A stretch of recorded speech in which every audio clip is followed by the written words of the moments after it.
everybody, welcome back to Visible Kindness. We did not take a commercial break, but this is a brand new episode. And I've got somebody who's actually not far from my place. We could almost be in the same room. His name is Michaeal Schweiger, and it's so great how we bumped into each other. If I'm not mistaken, Michael, we met at the auto repair shop, didn't we? Yes, yeah, a couple years ago, yeah. It was so amazing. God works in mysterious ways, and we had this conversation, and I find it so awesome how it led us to doing an episode on visible kindness, which I'm really looking forward to. So I'll introduce him a little bit. He's the kind of person where it seems like with all my guests, I'm like, I get my own mental health therapy with him. It's really great. And so he is a licensed counselor, and he seeks to help clients overcome mindset barriers. And I deal with this all the time. Mindset barriers by leading them to Jesus to experience freedom and wholeness. However, he, like myself, not everybody's there. Not everybody's is looking after Jesus. They're not Christians. They just want to get some help. And I totally relate to that because the majority of my life, I just wanted help. And if somebody mentioned Jesus to me, it was like, not looking for it, but it's going to be a very interesting conversation. So you know the background he has and that I have as well. We love to reach out to believers, but I love to reach out to people who don't. And it's a powerful thing. Kindness really builds into that, and not religion, because religion sucks. It's just, religion's horrible. And that's a whole nother episode. But in the work he does, I want to talk a little bit about the work he does and then have him just see if I got it right. But because I always ask, where does kindness come into what you do? And so he says in the work that he does, kindness and care have to be central with his clients, which is very important. I love that. And he never wants to connect or contact someone without them experiencing him as a caring and authentic person. And with that, if it's not there when you're trying to connect with people, never mind even in a profession that Michael has, it's in day-to-day lives with people. So it's been great visiting with him before I even hit record. And so with that, Michael, I'd love to have you kind of introduce yourself, see if I got it all right. And welcome to Visible Kindness. Yes, thank you. Thank you so much for having me. And it's been great. Well, and a little excerpt on how we met too, that I was actually having a really bad day. I remember that day distinctly, just a season of life that was, stressors and various things going on. And your kindness actually made a difference for me that day and helped kind of bring me out of some of the things that I was in. So glad to hear that. You didn't know that. Yeah. So surprise, there you go. But no, seriously, it really meant a lot. And so isn't that powerful to think about? Just even the little things, right? Of even giving a smile to someone, even just acknowledging that they're seen, and letting people know that. And that's something my wife and I, in our daily life, just personally, that we seek to make a difference in people's lives, letting them know they're seen, asking them how we're doing, asking them how we can pray for them, asking them, just what some of their dreams are and things that are going on in their life. And so it's been neat to see, just as we take those steps, how it begins to make a difference in their life, opens them up to more conversation, and even opens them up to hear about who Jesus is and how he's changed our life. Then no pushing anything, just inviting them to know more if they desire to. And that's I like that. I like how when before we talked, we were like, should we talk about Jesus? Should we not talk about Jesus? And I just like how what he did. We don't hear Christians talk a lot about when he was at the parties with the non-Christians, right? He was at the parties with the tax collectors and the prostitutes, and come on, he was hanging out with these people. And it's hard to see and envision how who he was at that time. We'll get to find out one day. I'm sure we'll get to see. Yeah. But yeah. I just love how Jesus was never religious.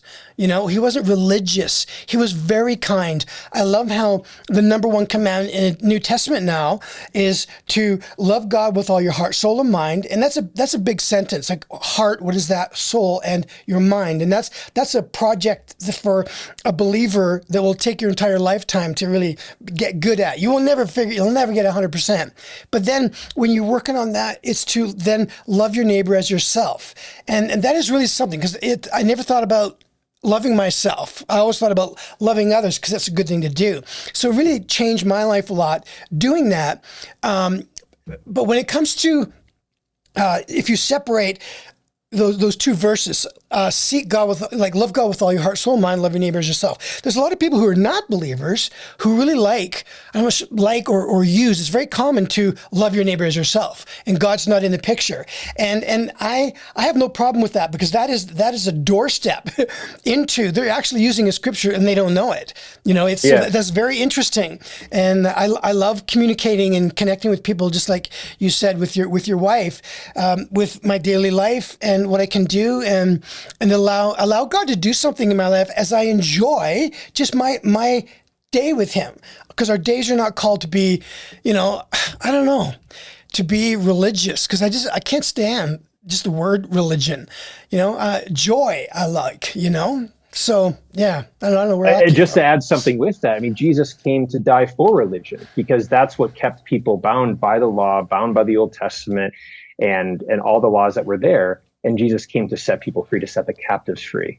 And so that, I think that's just such an amazing reminder. And it's an invitation. Jesus was all about invitation. Yes. And inviting. He wasn't saying like, you need to do this. It's, hey, I want to show you who I am. And me as a believer, I want to let people know, hey, here's what he's done, and how he's changed my life, and how he's set me free from the things in my life. And if you want to talk about them more, I'm right here. And if not, hey, like, I'm still going to care about you. I still want to check in on you. I still want to see how you're doing. And so I think that's just the freedom and the joy of just walking with God is just learning. And just when it's all about relationship and it's all about the person in front of you, that's what matters most. Because that's what people are looking for. They're looking to experience love and kindness. That's right. And one of the best things, one of the greatest ways that we can be kind to ourselves and others is by taking care of this, is by taking care of our mindset, because our actions and our emotions flow from that place. Yes. And I love how, for some reason, it's, again, not one of those things that we won't know until we get to heaven. A lot of people followed him, like thousands of people followed him. And he wasn't like carrying a banner, like, hey, I'm going to be preaching later on tonight. But people loved who he was and what he did.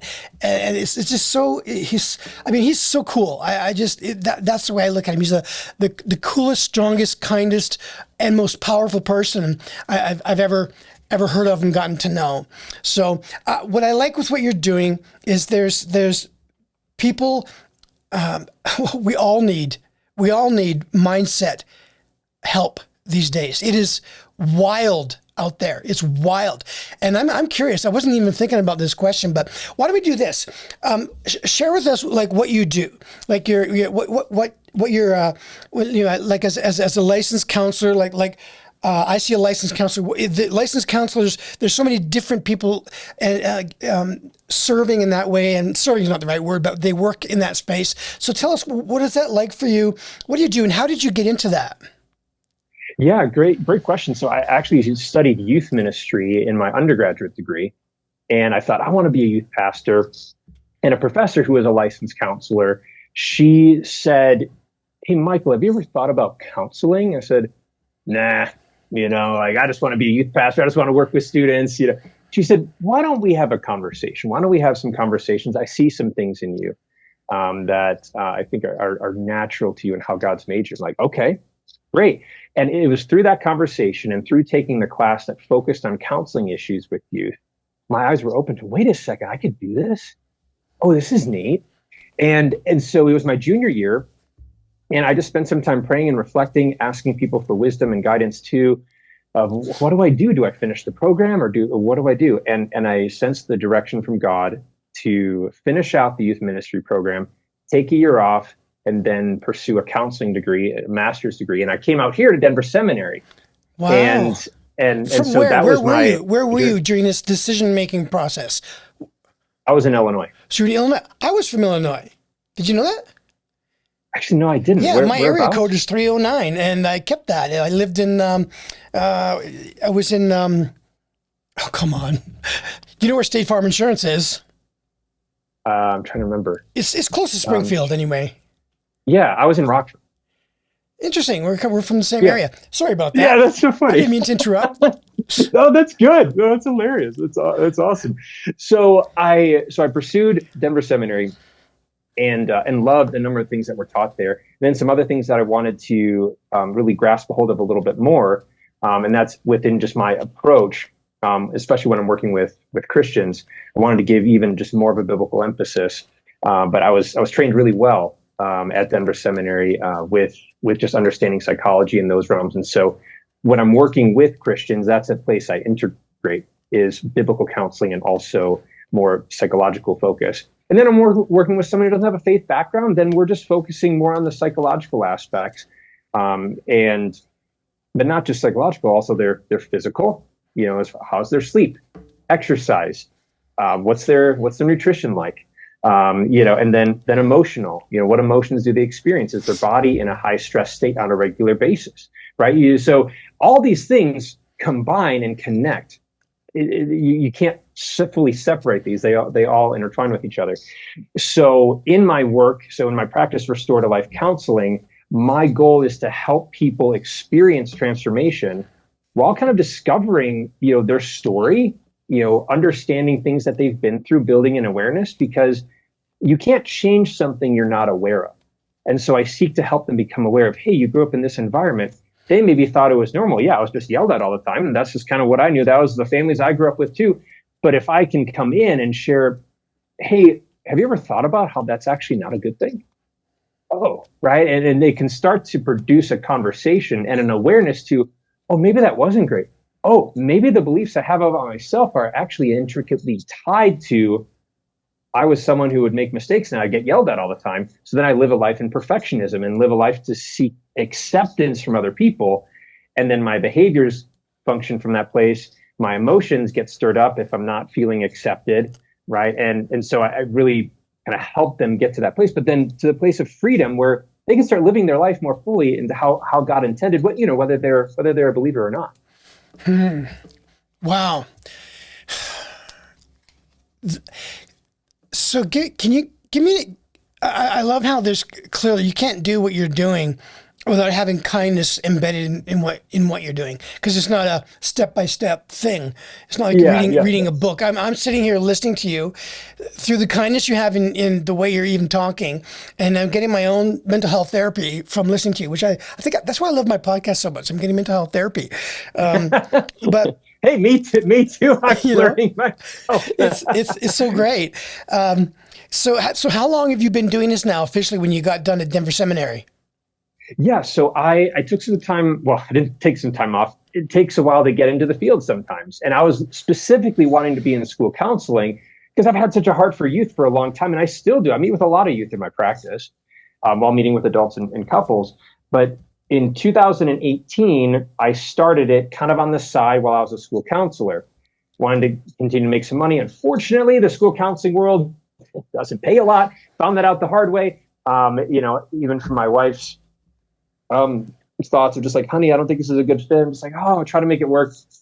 And she was right. And that it wasn't a time, but I learned a lot through it. I was able to get clinical hours, which I needed from my supervisor. So what I had to do is just take a step of faith, literally of, all right, well, I'm just going to open up my private practice full time. And I'm just going to trust God to take care of me and bring me the clients. And there were just connection after connection after connection. And so now I've been doing that full time for 3 years, and so now Here's where I'm at today. Wow, that is nice. That's a great. I didn't know the background of how you got to where you are. I've spent a lot of time at Denver Seminary in the coffee shop. Yeah, it's a great spot. Yeah, I do. Because I like going there instead of going to a regular coffee shop, because it's big, it's very nice, it's quiet, and everybody seems to think I go to the seminary, and I don't. But I've met so many great people at the seminary, and it's been it's like loaded with kindness all over the place. Now you've been doing this for 3 years now. So there would be a growth process in that, in your practice, in you personally, in the results that you get. So Do you have any? I know I didn't tell you what I was going to ask you. Questions. Can you Oh, that's fine. share with us? Share with us kind of like that process and where you see yourself going. I would think because literally with my podcast, as I do more, I look at where man I can improve this and I can improve that, and that's not very good, and where I would like it to go in the like this year and next year because I want it to be something that can really make an impact. There's all kinds of things. So for you, when I just say those things I just said, can you share with us from your perspective in what you're doing, where you are, where you would like to see it go? Yeah, honestly, I've never really been a future thinker. I'm not naturally, I would say, an entrepreneur. I've learned to be one. I've learned to be a business owner and all the things that come with it. And I would love to see just more opportunities to meet with clients. So my practice growing, obviously, and that can be from a few different ways. Is starting a podcast in the future. Starting an online presence to start to bless more people and be an impact to people. But honestly, my purpose isn't so much for growth as it is, I feel like I have a lot of good things to share. I definitely haven't arrived. I'm never going to. But with what I've learned and the steps I am ahead in life than maybe where others are at, I want to share some things to help them get there. Like, especially when I'm meeting with youth and I'm sharing different concepts about changing mindset, about growing in their walk with God, if they're a believer, I'm telling them, if you get this now, you are like leagues ahead of me. And that's my goal, especially for those that are younger. I want to see them like go way beyond where I was, at that time in my life. And it's been so fun to see some of these youth really just grasp hold and really do that work. And so I want to get more opportunities to share with more people beyond just my clients. I'd love to do some teaching seminars. I'd love to speak in churches and those things. And that's kind of more down the road. It kind of feels a little overwhelming if I'm honest, but right. Like those are things that would be neat to be a part of and to get in front of people. Cause I enjoy teaching. I enjoy speaking to groups of people. It's not as nervous for me as it used to be. Definitely back in the day, it did when I first started that, but now I just love it. And there you get that fun adrenaline feeling of just like, excitement, like, all right, this is going to be fun. Like, that's what I was feeling before I got on here. Like, this is going to be fun. Like, I'm, looking forward to just getting to talk and share and see how this can be a blessing to others who are listening. Well, I certainly feel the same way. That's how I live my life every day. And when I go out and is to engage in kindness with people. And it's such a great way to live. I never did before. And I've only been doing it for a few short years. And it is, I live for it. It is so great. I was thinking when you were talking, can you share with us kind of like, what are some of the, like from a counselor's perspective, how do you, like, the simple question is, how do you help someone? Like, what do you do? What is that process like? You must have that because I don't know. I'm just curious to hear what your approach is to helping someone and getting them on a good road to healing or recovery or overcoming the things that are holding them back. Yeah, excellent question, because counselors approach this differently. It depends on where they went to school. Where did they get some more trainings after school? And that's continued to grow for me. But what has, I would say, definitely stayed consistent is when I'm helping believers in their walk with God, that's a consistent piece. But then no matter who's in the room, what their background is, if they're coming in with anxiety, which is the number one thing I see people for, without a shadow of a doubt. Yeah, and right, that's not a surprise, right? Since COVID, especially. Yeah. So let me ask you this, but don't forget where you're going. I don't mean to interrupt. So when you mention anxiety, and you're talking to youth for the most part, or? Oh, definitely adults too. Adults, youth and adults. What is kind of like the mainstream thing causing anxiety? Because I know nationwide in this country, anxiety is huge. Anxiety, depression, and there's a list that goes with that, and an ADHD and all of these things. But like, if you could like narrow in on that, just for our hearers and for me, get some. How does that? What is causing that with people? And then how do you help them with that? Yeah. one of the things that is of biggest concern is social media. It is just the effect that social media and screens have on our brain health. Because what happens if it's continually stimulated, it's then going to cause more anxious tension. You're not going to be as regulated because you're overloading your brain. And so with someone who's sitting down for 6 hours playing video games, for example, and that's with a lot of youth these days, or just staring at their phone and scrolling through reels and all of that, like it is going to overload their mind, and it's actually going to cause them more challenges to regulate emotion. Because we have two different parts of the brain. We have a lot more parts, but on just a bigger scale description, for the sake of time, we have our limbic system, which is our feeling brain, the emotional, more center of our brain. Can I ask you which side of the head that is on? Yeah, that's going to be kind of more here, kind of more in the central area. On both sides. Yeah. Okay. On both. If I'm mistaken. I'm trying to picture head. But it's really centered here on these parts, and then you have your thinking brain, which is really predominantly here in your prefrontal cortex. And is that on both sides as well?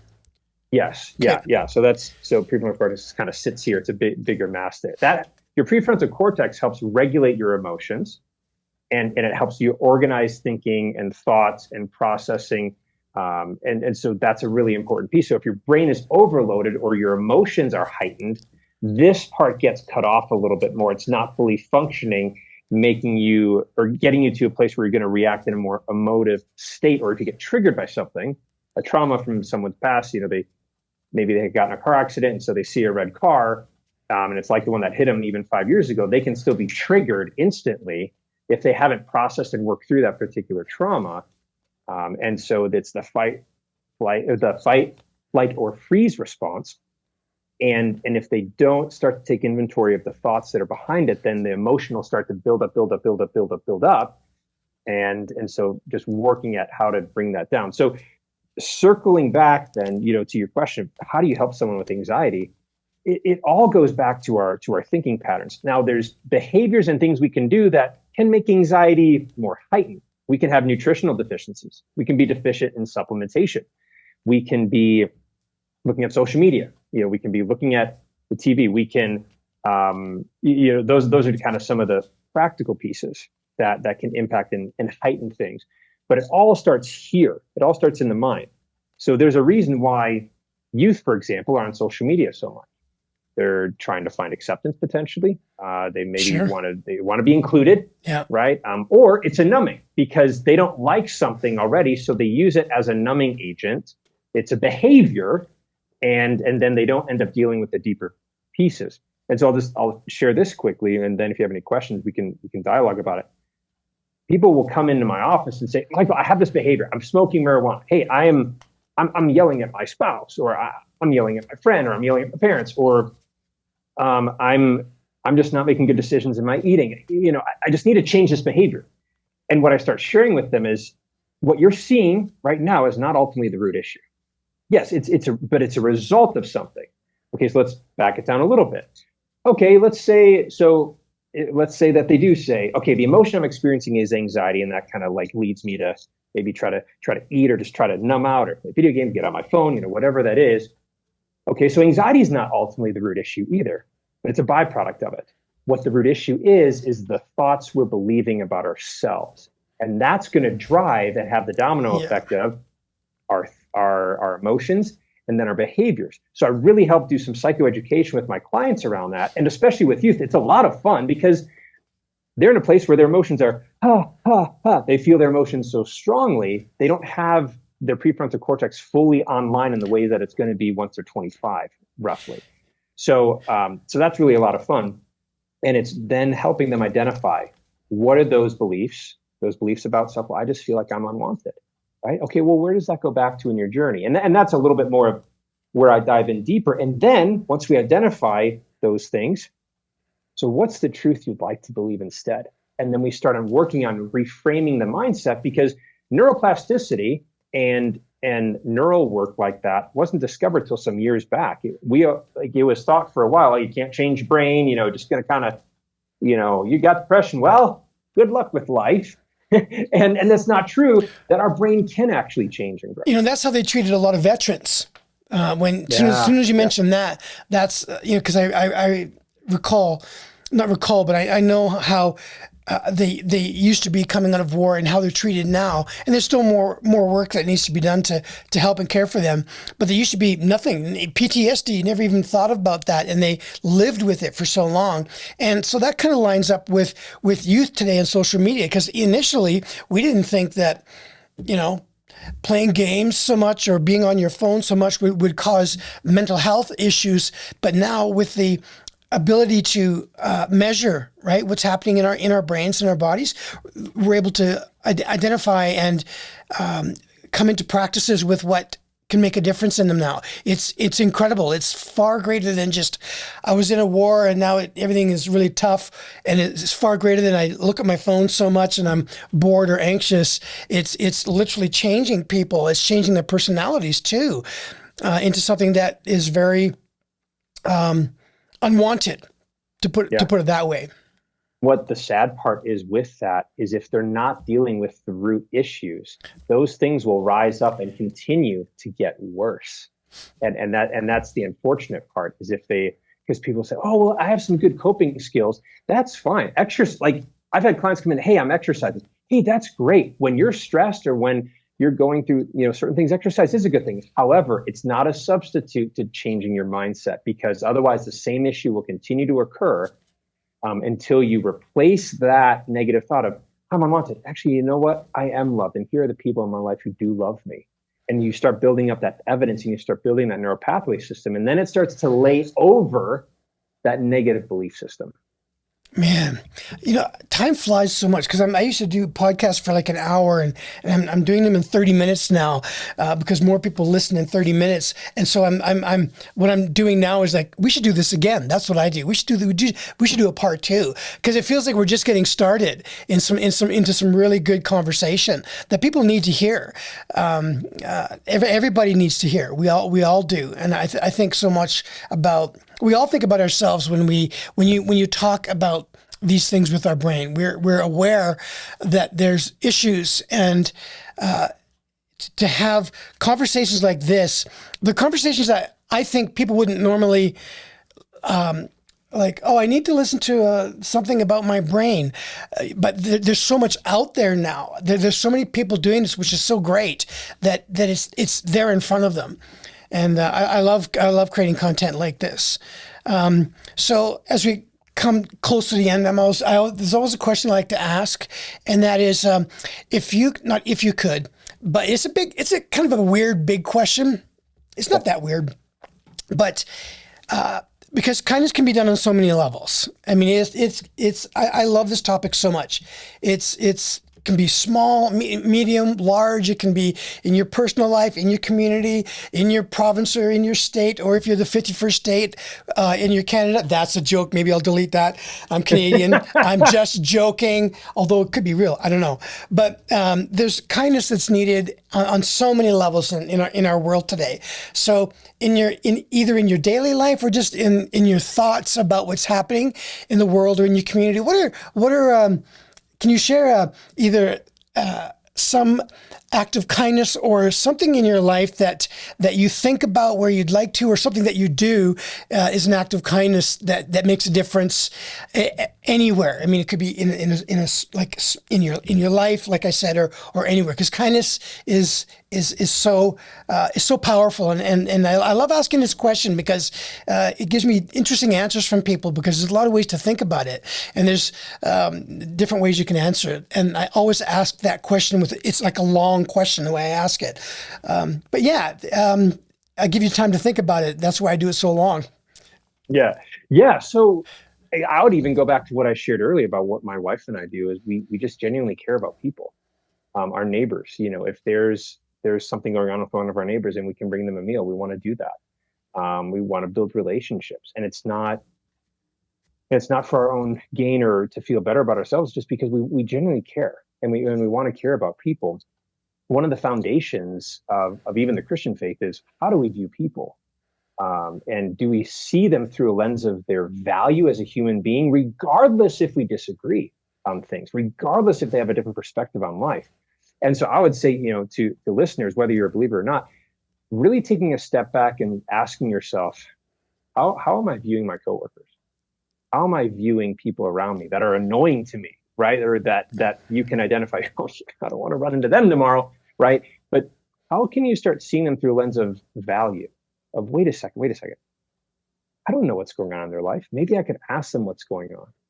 Because, right, every behavior has a direct link to this, to the mindset. Sure. So if we're seeing people through a lens of maybe someone yells at us, or we interact with someone and on the road, right? That's a very common one. We get, yeah, you cut me off, right? And we get frustrated. What was maybe going on in their day? Oh yeah. What's going on in their mindset? That's right. We start thinking beyond ourselves and seeing the person in front of us. Yeah. And that's going to make a huge difference, because we start with and also starting with a common ground, right? We see the polarization of politics right now. Like, it is ridiculous, especially on social media. It saddens my heart, because I'm like, well, would we really treat each other this way if we were in person? Probably not. So it's the importance of, let's find common ground and let's start there. So often, and I've had to remind myself of this, I can focus on the differences I have with somebody rather than, wait, what are the common things that we have with this person instead? Because actually that starts to create trust. That starts to create unity. That starts to create a good conversation. Then you can actually flesh out maybe some of the other things you're passionate about in a good conversation, but you're starting from a place of seeing people through a lens of value and not their behavior defining their worth. Or that person did that, they must be a bad person, or they must be a messed up. Well, all of us have made mistakes. All of us have messed up. So can we come on the same playing field of, I'm no better than anybody else, but I'm also not lower than anybody else. And that we've all started with the same place of where we need help and we need to experience love in life. And obviously, I see Jesus being a central piece to that on so many levels. But just even on a basic, we just need people to start caring for one another, regardless of where you may stand on certain issues. That was a great answer. That was a great answer. It is, it's such a, I mean, it's so hard today. It's so sad today with what's going on when it comes to politics. It really is. I remember at Christmas time, I was at home visiting, and the maintenance guy came into my mom's place to do some fixing. And like, I'm Canadian, but I live in the US. And so that's an interesting perspective that I have. And I love both countries. And there's good and bad in both. And we started talking about the political side, and he was on the completely opposite side of where I was. But I'm never the type of person that's like, that's like that. I like doing, just like you said, where's the common ground? I look for a common ground in a conversation. And I also like to find out what is it that bothers this person about that individual, whether it's a political leader or their next door neighbor. What is it that bothers them? And then you find out it doesn't really boil down to the political thing or because they're my neighbor, they're doing this. It boils down to something, this is what I have found, that either hurts them or they don't agree with. And there's no need to fight about it. So when we got into this back and forth conversation, it's okay to get heated. It's okay, but only let it go to a certain point. And this is what I did with Moses. I don't know if it was an experiment or not, but my mother was watching and she's like, what are you doing? Like, what are you doing? Why are you having this conversation? And it looked like we're both out of control, but I was very much in control of the conversation. I understood what was happening. And I said to the maintenance guy, I said, you know what? I said, man, I can see so much about what you're saying that is absolutely, I agree with it. I totally agree with it. And it that makes a big difference. And so he just, you could see him become very less emotional about the conversation. This big breath came out of him, and then he said, I really see what you're saying too. He said, I don't know if I agree with that, but I get what you're saying. So the conversation went from the heated place down to a being kind to each other in the end. And I put my hand out to shake him, and I said, it was really nice having a conversation like this with you that didn't end up into some crazy argument. I really appreciate everything you've said. I really appreciate everything you said to me. I appreciate that, but not this. Because it was, for me, it was appreciating just having an interaction with him as a human being and not judging him for what he said. And you could say, and it was great. And we shook hands, almost gave each other a hug. That almost happened. But it was really, really nice. And we need more of that. So I really like what you said and appreciate what you said. And we definitely need more of that. Yeah. Can I share just one more thing quickly? Absolutely. Yes. We're coming up on time. No hurry. But I wanted to give the listeners kind of just some brief takeaways of, so how can I start applying this to my life? Like, Michael, the things you're talking about, okay, that sounds great, some of these conversations, but what does this look like? What questions can I start asking, or how can this look? And just a very simple question is, what am I thinking right? And you can tie that back to stress, because stress is actually not so much something that happens to us as much as it is something we're thinking about a situation. Or if we're going to eat, am I really hungry, or am I just trying to emotionally settle? Because I think if people are honest, a lot of us just eat because we're not feeling great and we want a little dopamine hit and we want to feel better. The goal is not to feel better. The goal is to think better, because by doing that, you do feel better. That's good. Because otherwise it's just a continued suppression. So I would say, and then a simple acronym that I give my clients too is just another thing to add in is AIR. Like you're breathing in air. It's an easy thing to remember, but acknowledge the emotion. Okay, I'm feeling anxious right now, and acknowledge it. By doing that, you're diminishing the strength of it, because you're naming it. And then you identify the thoughts and beliefs surrounding whatever that is. You know what? I was actually, I'm really, I'm really sad about this particular thing that happened today, and I just, it didn't go well. I feel like I'm a failure. Let's say it's kind of something like that. So that's the I. So the A, acknowledge the emotion. I, identify thoughts and beliefs. And the last one is R, replace with truth. So going to a truth statement, but what is the truth? Am I really a failure, or did I just mess up? You know what? Hey, I made a mistake. Are there any things that I can do if this is a relationship situation? What can I do to make this better? What things can I change? So now someone's working through it in a productive manner, rather than just going to the bottle, going to a substance, going to numb out on the phone, going to all these things that never ultimately change anything. But now this process is what begins to change. What am I thinking? If you have an angry parent, you're angry at your kids. What am I thinking right now? Because, it's something in you that's coming up that needs to be addressed, so that it actually diminishes the anger. Man, I appreciate not only what you just shared, but just the wisdom and the experience that you have with what you do on a personal level, because it means a lot to me. I'm on a journey, and pretty much everybody knows that. If they don't, it would be a big surprise. But that brain injury that I had is a challenge. Did you know that?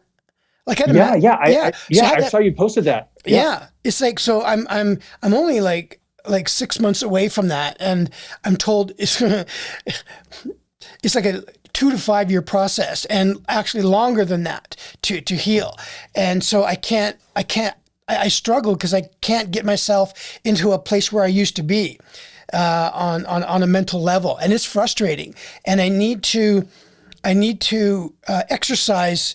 Like the way you've taught us today, just literally to take that time to stop and to think and to breathe and to rest and not be rushed, and to relax. And I just really appreciate everything that you shared with us today. And as usual, I get so much from my guests. It's like, I don't even need to record a podcast. Let's just go for coffee. I need help. But I really do. I'm so glad that we met in the tire shop that day. But we met before that. We knew each other before that, didn't we? No, that was our first time. Is that the first time? I don't even remember that. But I'm a firm believer in Every single thing happens in our day for a reason. Everything. When you're late for an appointment or early for an appointment, when you just everything, because God has everything. He's in control of everything. It's so wild to not only know that, but to rest in that. I don't have to try to make things happen. I've only learned in the last year and a couple of months to just rest, and you don't have to pursue your entrepreneurial whatever. That's in His department, what He calls us to do, and we don't have to try to reach a certain level of whatever, and for me, it's wild because I'm not even interested anymore in money or a new car or vacations or things, and it's hard for me to even believe that's no longer me. I prefer what we're doing right here, right now, over any of that. I would take this over that, and which is an incredible thing, way to live, and living in peace like that is incredible. I want to thank you, man, for doing this. We'll definitely have to do it again. I would love that. But yeah, I'd love to. Thank you so much for having me on. It was a privilege to be here. I look forward to seeing where God takes your podcast. It'll be exciting to see. Thank you. And I wish you all the very best. And I pray a lot. And so I'll be praying for you and your practice, and with all the people that you meet, that God's will is done in your life and in theirs as well. So I just really appreciate you a lot. Yeah, amen. Yeah, same here.